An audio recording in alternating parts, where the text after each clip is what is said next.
Welcome back, everybody. We are here at the Power from the Past Festival in Winamac, Indiana. They have this annually every year, and it is an absolute blast. This year, it's $5 to get in, or $15 for all 4 days. Kids 12 and under are free. In addition to the amazing car you've seen in the intro here, which that was a first for me. I've seen several cars in museums. I am a car fanatic, but this is the first time I've seen that make and model actually driving around, so that was really cool for me. That was a cool moment, and I'm glad I got a little clip on video, even though it wasn't a big one. So this festival is massive.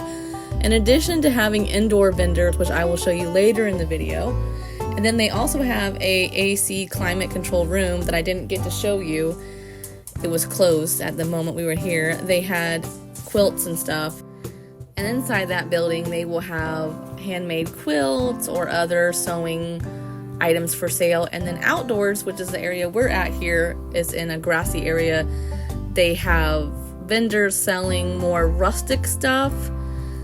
They literally have just about anything you can imagine. Clothing, purses, tools, a lot of yard ornaments, every single bolt, screw, washer that you can imagine they have outside here. And then in the booths that have a covering, kind of like a flea market style or a farmer's market style, that typically is where they have purses, lamps, electronical stuff like that.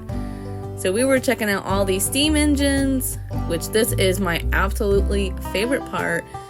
I actually got to drive on a diesel train one time, and it is just an experience, let me tell you. Steam engine is a total game changer. It's the sound, it's the smell. I'm gonna play some for you here so you can hear the machine. It is amazing. Look at the steam coming out of that. All those dragons.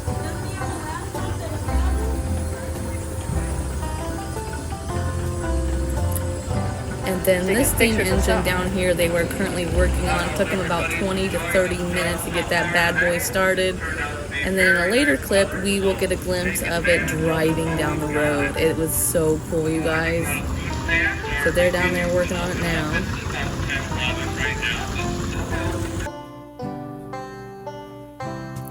This is what they use to split wood. This is a pulley system that goes onto another pulley system. There's a miniature one over here to the right. And they literally split tree logs, a whole tree on this bad boy here. They roll the logs out, slice it into slices, and then they splice it with the other one, and then they'll cut it up into wood. This is where my dad was asking. He was looking for his friend that works here every year, and we were trying to hunt him down. Yeah, he's got to be here somewhere. I'll swing by again. You're not letting them slack off, are you? As you can see, they have a lot of benches over here to the left. This wood splitting demonstration's a pretty big deal every year. A lot of work goes into demonstrating how they cut trees down. At least you know he's here somewhere.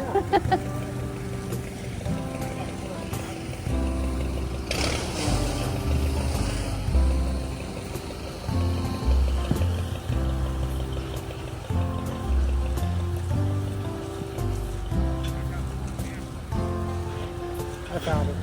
You found him in the blue? Yeah.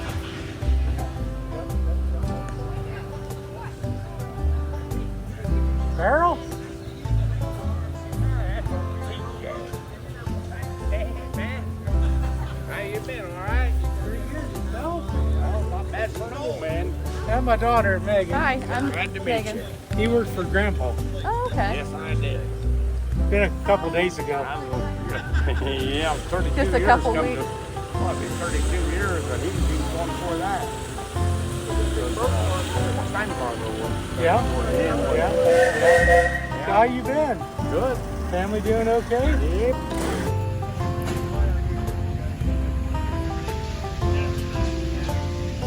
Here's that steam engine we were talking about earlier. So yeah, you guys, if you are anywhere near Winamac, Indiana, which is the northern part of Indiana, this is definitely worth it. It's a one-stop shop for the whole family. They have toys, they have things for all different specialties, anything you could imagine. They would probably have something here for you that you'd be interested in. Will it be a fair price? That's questionable. I don't know. But it has something for everybody in the family. I almost bought this, but I was like peeling the sticker to see how sturdy it was, and that bitch peeled right off, so I put it back. But the main reason we came here is for the local vendors, or not so much local, I shouldn't say that, they travel too.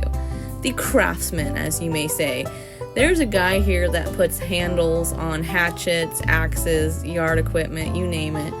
And my dad had some tools that needed handles. We did finally track him down after we went around in circles for a while. He sold the wooden handles for $8 and installed it all for free for my dad, which is super nice. We couldn't even find these handles at Home Depot or Lowe's or anything because it is a vintage hatchets and yard equipment, so they're super old, and we couldn't find a size to match it. But we found one here, and the guy installed it for us, so that was awesome with the wedge and everything. Was looking at these clay figurines, but then she caught me, and of course she stops me and starts talking to me, and they're glow in the dark little mushroom things. They're really cool, but they were way too much, and I'm just at that point in my life where I am prioritizing my comfort and my freedom, my time over money. And it is just a sacrifice that me and my husband have made recently, so we are working less hours in order to spend more time with my dad. A lot of you may know from my vlogs last year, he is sick, and we just don't, life is just so precious, and so we just want to spend as much time with him as we can, and with each other, and with our dogs, and at home. So we are choosing to work less hours in order to have more time with our family. And that comes with sacrifices, like saying no to that really dope glow-in-the-dark mushroom figurine that I did not need, but was really cool. So yeah, the only thing we bought in this whole festival, which we were only here for one day, and my dad was getting pretty tired. He's at this point where he needs a lot of breaks, but then he feels bad for needing a break, and there's nothing I can say to change his mind. So we got about 6,000 steps in at this event, and then we headed home. But like I said, you could pay the $15 and you can come here every single day for all 4 days. They also used to, they didn't have it today, but just as the first day they were open, so that might be why. But they have canoe rides and demonstrations, a rodeo. They do it all here, you guys. I definitely suggest checking out their Facebook page if this looks like something you are interested in, because it is such a fun family event. They have food vendors, homemade ice cream. People are importing stuff. People are making stuff by hand. So this is an example right here where Dad was sitting down, and I went to go sit down next to him, and he's like, oh, I'm ready. And I'm like, oh, bullshit. I was like, it's okay to take a break for a little bit, you know what I mean? He is so stubborn, you guys. I can't get over how stubborn this man is. So this was homemade ice cream. He got chocolate. He said it was delicious. It was pretty good.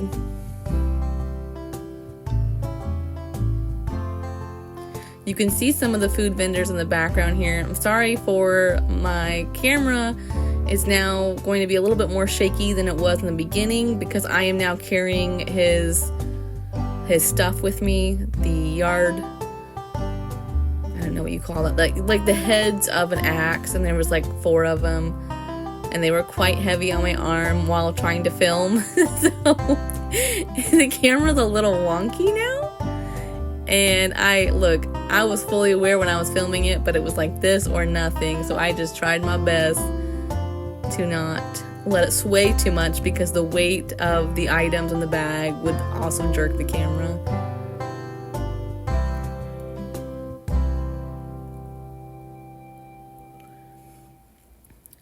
For the most part, I think this whole festival is also wheelchair accessible, in case anybody was curious. Except for the gravel roads and stuff aren't, but you could maneuver around that. I feel like This section over here was all of the tractor displays, and boy did they have some good ones this year, let me tell you. We found tons of good finds. Up here on the right, that red box there is a custom-made tractor into a snowplow, and yes, you did hear that right. This man took a tractor and made it into a snowplow. And wait till we get closer and you guys see how thick and heavy this metal is that this guy used. I would imagine that's quite a load for this tractor to push, let alone pushing ice and snow on top of it. But hey, it's still pretty dope, I think. It's in pristine shape, that's for sure. It is a 1952 Ford. We're gonna come back to that in a little bit. I got some better pictures for you, but I wanted to show you guys this well pump that has a 2-pulley system engine in order to make this pump work, and I thought that was so cool. But we will come back to the snowplow. I got some pictures later in this video I will show you. But this was the small engine division. These were all the small engines. Here's the pictures I was talking about.